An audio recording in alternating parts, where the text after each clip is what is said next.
की काय म्हणजे आमची वहिनी नाही का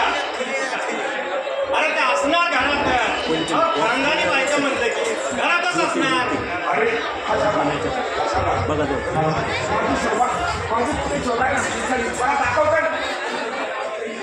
साहेब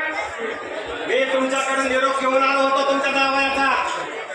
हो तुम्ही जावयाचं सांगितलेलं काम केलं नाही अरे मग कुठं तुझी पोरगी तुला कशी भेटणार अरे खाशाबा मला आता तुझ्या सगळ्या अटी मान्य आहेत पण एकदा फक्त एकदा माझ्या शोभाची गाडी येऊ दे आबासाहेब कोण गणा अरे बाबा तू तरी सांग माझी पोरगी म्हणजे तुझी मालकी कुठे अरे सांग लवकर बाबा सांग आबासाहेब आबासाहेब तुम्ही थोडं शांत राहा आबासाहेब थोडं शांत राहा अरे काय शांत व्हा म्हणतोस बाबा माझ्या पोरीचं तोंड पाहिल्याशिवाय माझ्या जीवाला शांती भेटणार नाही या वाड्यातल्या भुजंगरावाबरोबर मी माझ्या मुलीचं लग्न दिलंय भुजंग तो मोठा भुजंग काय बोलताय आबासाहेब तुम्ही काय बोलतोस आबासाहेब राहू द्या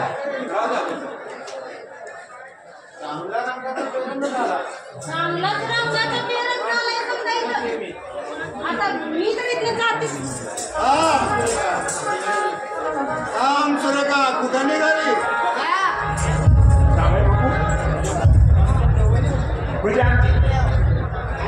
बापू माझी पोरगी हो अहो मी तुम्हाला विचारायला पाहिजे होतं की मामासाहेब तुमची एकुलती एक मुलगी कुठं आहे जावे बापू एकदा सांगा ना माझी शोभा कुठे आहे अहो काय बोलता का मामाजी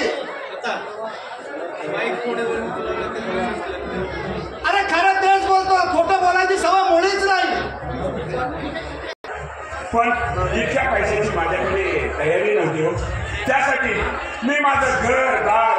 सगळे विकून तुम्हाला पैसे देईन पण माझ्या शोभा माझ्या पोरीला एकदा दार घेऊन द्यावं हे काय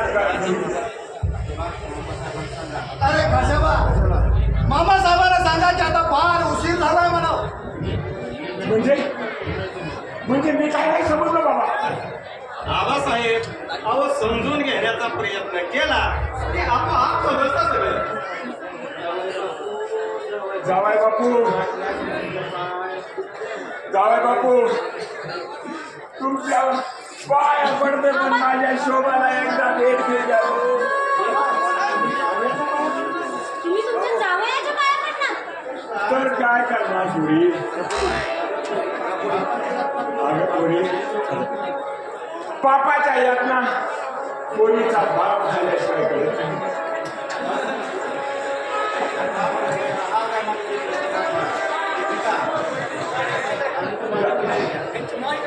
जावई बापू माझ्या जमिनीचा सातबारा हे विका आणि तुम्ही पैसे द्या पण माझ्या शोभाला एकदा भेटू द्या माझ्या शोभाला एकदा भेटू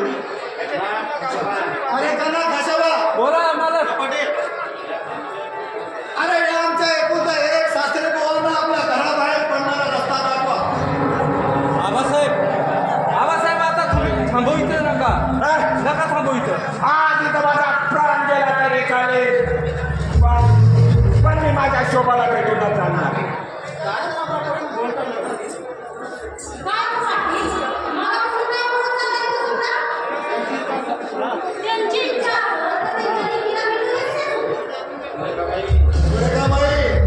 कामापेक्षा जास्त बोलण्याला आमच्या पद्धतीनं सहन होत नाही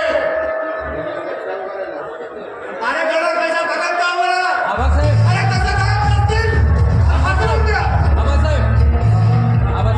ठीक आहे माझा प्राण गेला तरी चालेल पण मी भेटून जाणार बाबासाहेब गपकुमार माघारी जावा नाहीतर पाटलाच्या हुकुमाची अंमलबजावणी करावी लागेल मला चला बापू चला माझ्या शोभाला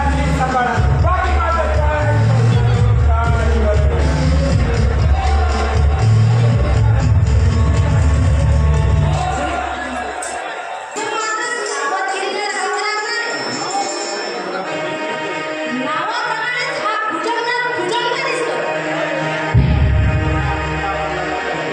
या गणाला हाताशी धरून की नाही कामाला लागलंच पाहिजे. चला, जाऊया का? अहो बाहेर आम्ही किती बी दबाव टाकला तर घरी गेल्यावर म्याव म्याव मांजर झालंय आणि घरी गेलं ऐकू ते नुसते की अहो ही आत ती आत, ही आत आणि ती आत. सारखी गेली. अरे आजकाल बैलांना जीवनामध्ये काय आजूबाजूचं काम नाही. बघितलं परवाला विचारून. सर्वात सुखी प्राणी आहेत बाबा.